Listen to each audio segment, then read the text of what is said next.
The Poem of the Man-God, the second year of the public life.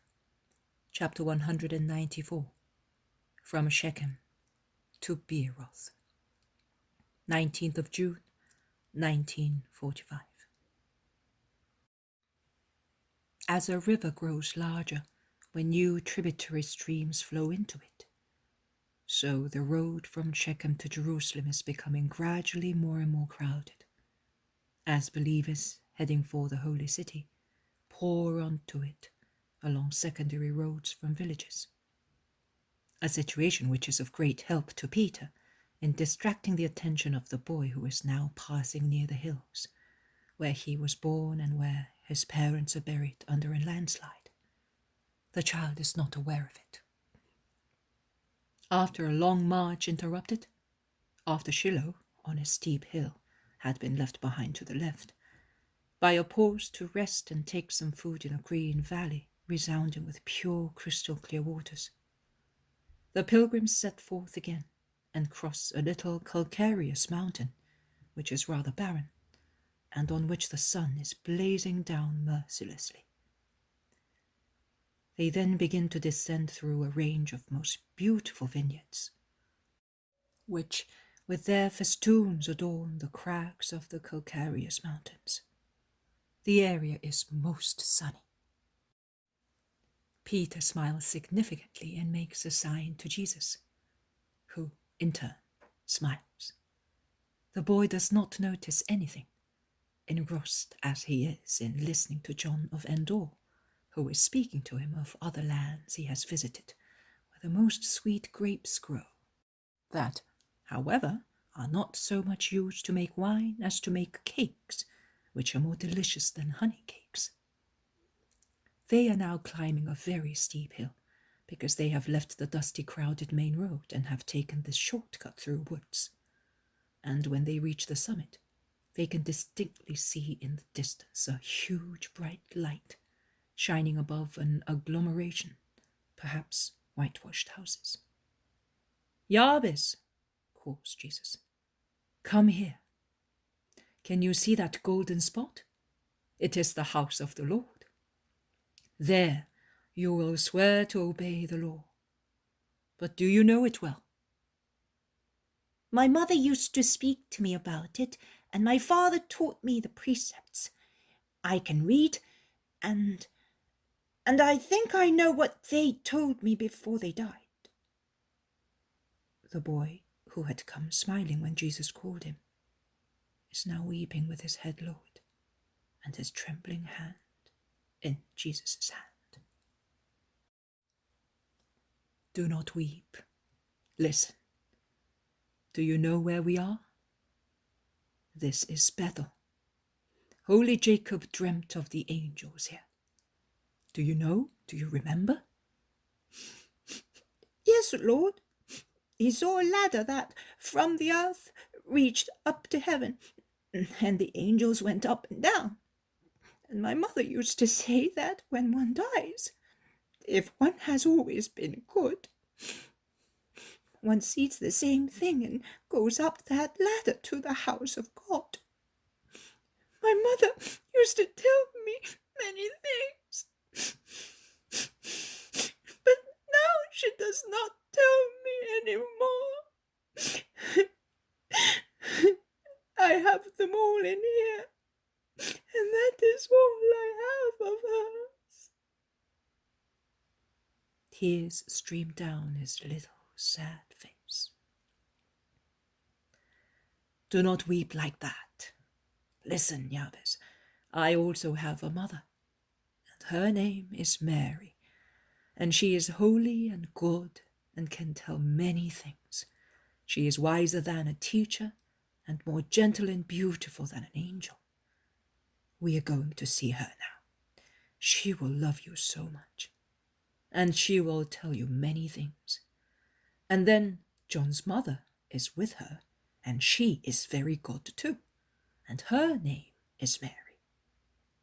And there is the mother of my brother Judas, and she is as sweet as a honey cake, and her name is Mary too.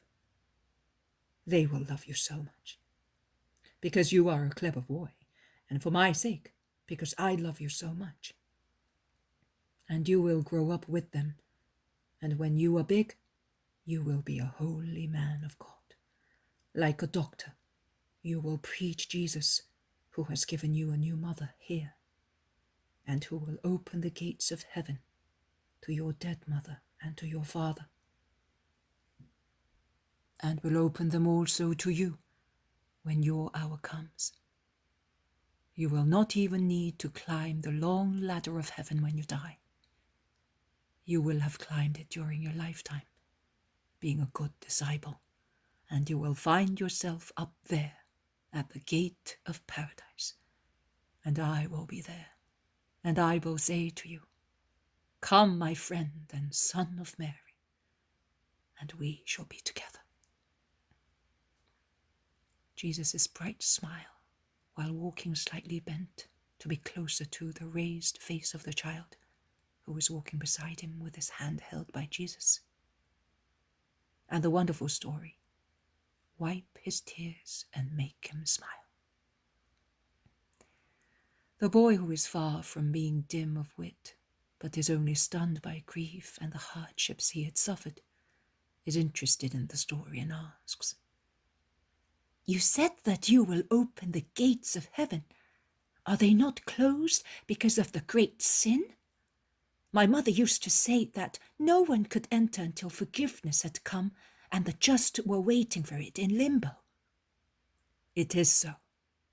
But preaching the word of God, I will go to the Father.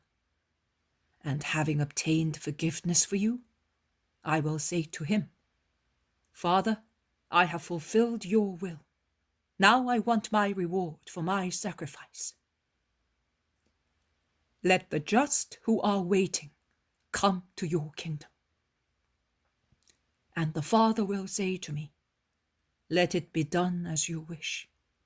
And I will then come down, and I will call all the just, and at the sound of my voice, limbo will open its gates, and the holy patriarchs, the bright prophets, the blessed women of Israel will come out rejoicing. And do you know how many children? There will be children of all ages, as many as the flowers in a flowery meadow. And they will follow me, singing, and will ascend to the beautiful paradise." "And will my mother be there?" "Most certainly." "You did not say to me that she will be with you at the gate of heaven when I am dead too." "There is no need for her and for your father to be at the gate. Like bright angels, they will fly continuously from heaven down to the earth, from Jesus to their little Yabes. And when you are about to die, they will do what these two little birds over there in that hedge are doing. Can you see them?" And Jesus takes the boy in his arms to let him see better.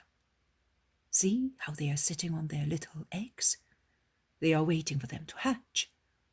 Then they will spread their wings over the brood to protect them from all evils. And then, when they are grown and ready to fly, they will support them with their strong wings and will take them up, up, up towards the sun. Your parents will do the same with you." "Will it be just like that?" "Exactly like that." "But will you tell them to remember to come?" "That is not necessary, because they love you. But I will tell them." "Oh, how I love you!"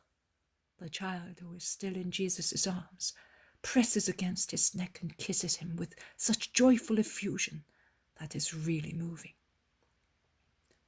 Jesus kisses him too and puts him down. "Well, let us go on towards the holy city. We must arrive there tomorrow, towards evening. Why such a hurry? Can you tell me? Is it not the same if we arrive the day after tomorrow?" "No, it would not be the same, because tomorrow is Paris Eve, and after sunset one can walk only for 6 stadia. You are not allowed to go farther because the Sabbath and its rest have begun. So, one idles about on the Sabbath? No, you pray the Most High Lord. What is his name? Adonai, but saints can pronounce his name. Also, good children, tell me if you know. Yahweh.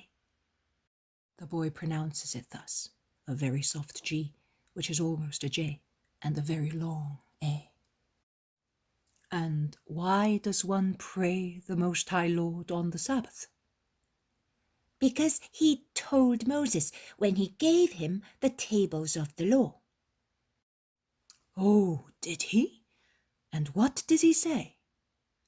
He said that we must keep it holy. For 6 days you shall labor, but on the 7th day you shall rest and make others rest, because that is what I did too after the creation. What? Did the Lord rest?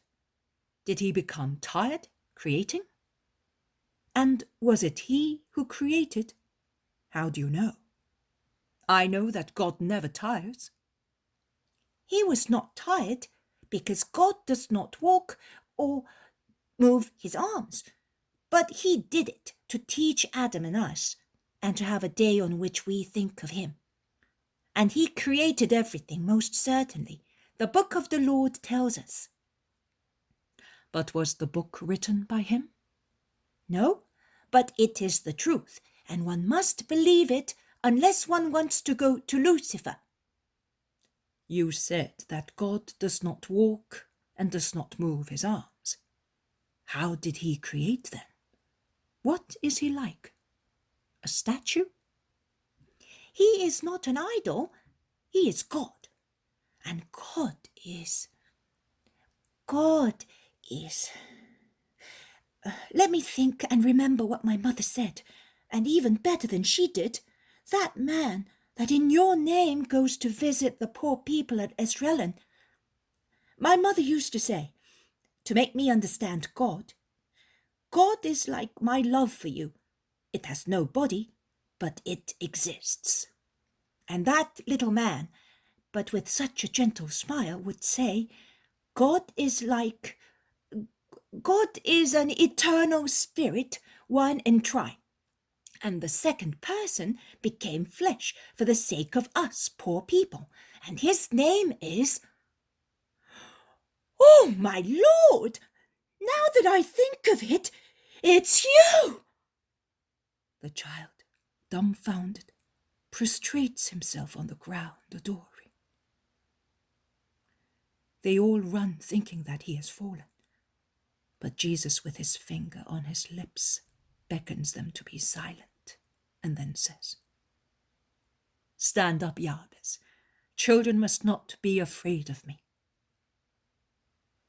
The boy looks up reverently and looks at Jesus with a changed expression, almost of fear. But Jesus smiles and stretches out his hand, saying, "You are a wise little Israelite. Let us continue the examination. Now that you have recognized me, do you know whether the book mentions me?" Oh, yes, Lord. From the beginning to now, everything speaks of you. You are the promised Saviour. Now I understand why you will open the gates of limbo. Oh, Lord, Lord! And do you love me so much? Yes, Jabez. No, no longer Jabez. Give me a new name that means that you loved me and saved me. I will choose a name together with my mother. All right? But a name that means just that. And I will have it as from the day I become a son of the law. You will have it as from that day. They pass Bethel and rest in a cool valley, rich in water, to take some food. Jabez is half stunned by the revelation and eats in silence, accepting with veneration every mouthful that Jesus hands to him. But he slowly takes heart again, and after playing happily on the green grass with John while the others are resting, he goes back to Jesus, together with his smiling friend John, and the three chat together. You did not tell me who speaks of me in the book. The prophets, Lord, and even before. The book speaks of you when Adam was expelled, and then to Jacob, Abraham, and Moses. Oh, my father told me that he went to John, not this one, the other John, the one of the Jordan, and he, the great prophet, called you the Lamb. Oh, now I understand the Lamb of Moses. You are Passover. Jesus teases him. But which prophet spoke best of him? Isaiah and Daniel. But I like Daniel more, now that I love you as my father. Can I say that? That I love you as I loved my father? Yes? Well, now I prefer Daniel. Why? Who speaks most of the Christ is Isaiah. Yes, but he speaks of the sorrows of the Christ. Daniel instead speaks of the beautiful angel and of your coming. It is true. He also says that Christ will be sacrificed. But I think that the Lamb will be sacrificed with one single blow, not as Isaiah and David said. I always wept when my mother read them, and she did not read them any more. He is almost weeping even now while caressing Jesus' hand. Forget about it for the time being. Listen, do you know the precepts? Yes, my lord. I think I know them. I used to repeat them when I was in the wood, so that I would not forget them. Also because I wanted to hear the words of my mother and my father. But now I will not weep any more. Tears, however, are shining in his eyes. Because I have you. John smiles and embraces Jesus, saying, "The same words as mine. All those who are children in their hearts speak the same language." Yes, because their words come from one wisdom only. But now we ought to go, so that we can be in Beeroth very early. The number of people is increasing, and the weather looks threatening. There will be a rush for shelters, and I do not want you to be taken ill. John calls his companions, and they set forth again towards Beeroth, across a plain which is not very well cultivated, but is not so barren as the little mountain they climbed after Shiloh.